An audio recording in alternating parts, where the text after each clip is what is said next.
Hola, soy Iván Blanco y esto es Marketing de Influencers. Un programa perfecto para todo tipo de profesionales, desde aspirantes a influencers, pasando por influencers, creadores de contenido, marcas, emprendedores y por supuesto todo tipo de profesionales del marketing. Aquí desterraremos mitos y prejuicios que existen contra este sector, explicaremos cómo llevar estrategias de marketing de calidad trabajando con ellos y hablaremos de temas de actualidad. No olvidéis suscribiros en cualquier plataforma de podcasting para estar atentos a nuevos episodios y dejar 5 estrellas si me escucháis desde Spotify. Abrocharos los auriculares, ¡que comenzamos!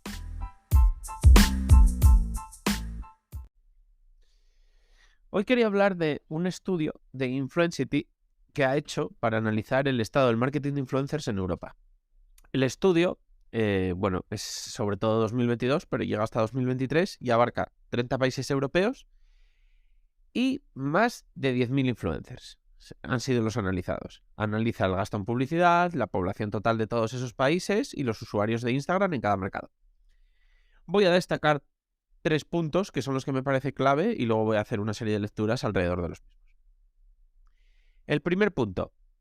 Hay 10,5 millones de influencers en toda Europa, que es un aumento del 22% respecto a 2020. Sería más o menos alrededor de 1,6% de la población es influencer. Es decir, ¿qué rango o qué, condiciones tienen para establecer que un perfil es un influencer? Pues tiene que tener el perfil abierto de sus redes sociales y más de 1.000 seguidores. Por eso, más que nada, aumenta, un 22% respecto a 2020 y 1,6, para que nos hagamos una idea, de cada 100 personas, casi 2 tienen más de 1.000 seguidores en alguna red social. Luego haremos una serie de lecturas sobre esto porque, sí queda para hablar. Luego, por otro lado, el gasto en publicidad. El gasto en publicidad en este sector aumentó un 131% respecto a 2020.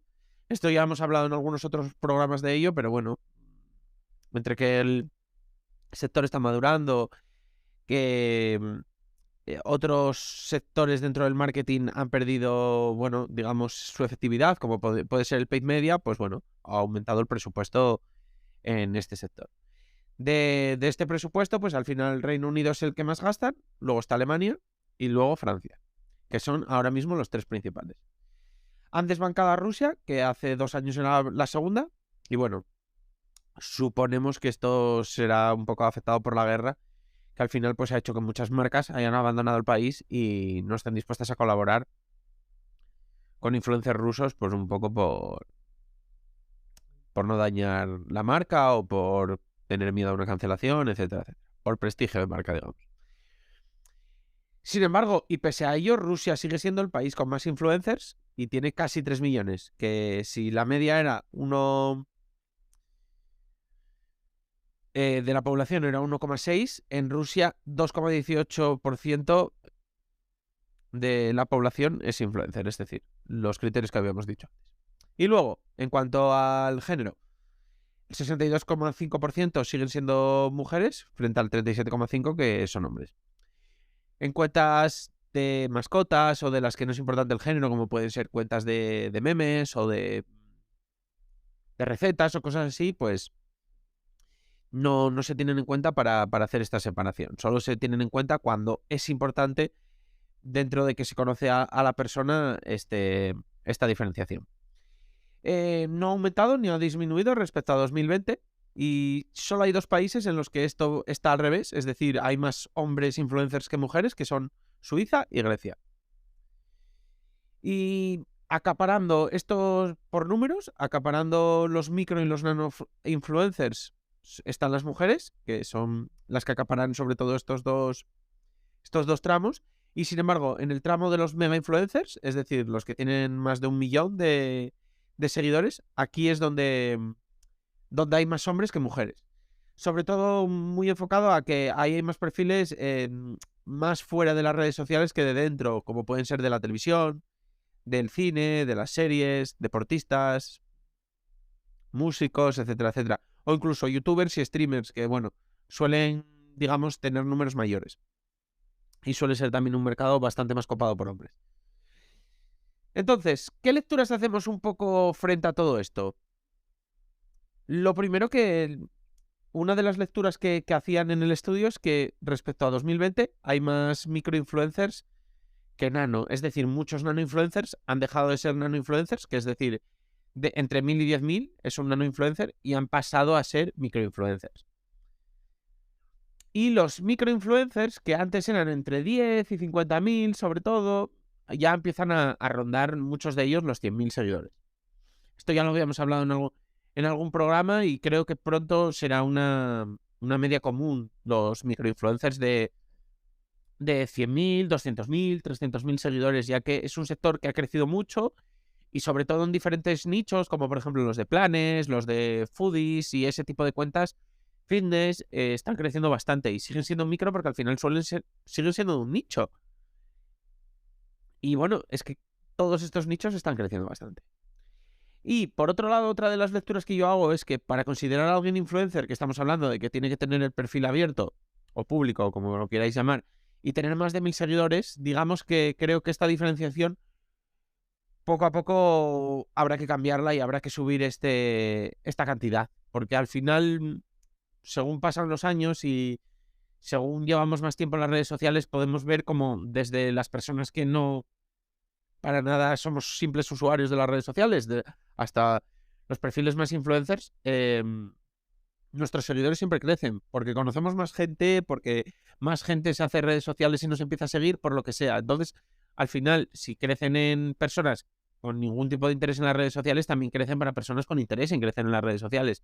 Por tanto, estos números va a haber que ir aumentándolos para este tipo de estudios con el paso de los años. En cuanto a lo de Rusia, ¿por qué es el país que más influencers acapara? Bueno, además de ser uno de los países más grandes del mundo y con más habitantes, su media respecto a la población también es más alta.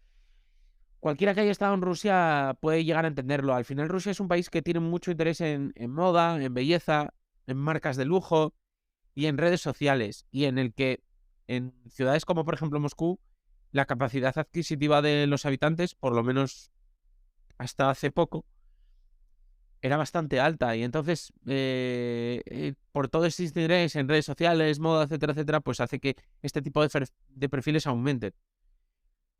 Sobre todo respecto a otros países, digamos, con un poder adquisitivo más bajo, pues estos perfiles crecen mucho más rápido en determinados sectores, porque al final, como ya sabemos, para mucho tipo de contenido, una capacidad adquisitiva mayor te convierte en un influencer más interesante. Si, por ejemplo, tienes más acceso a moda, a viajes, a planes, etcétera, etcétera, pues evidentemente vas a crecer más en redes sociales porque puedes crear mucho más contenido y digamos que tienes más capacidad de inversión al principio.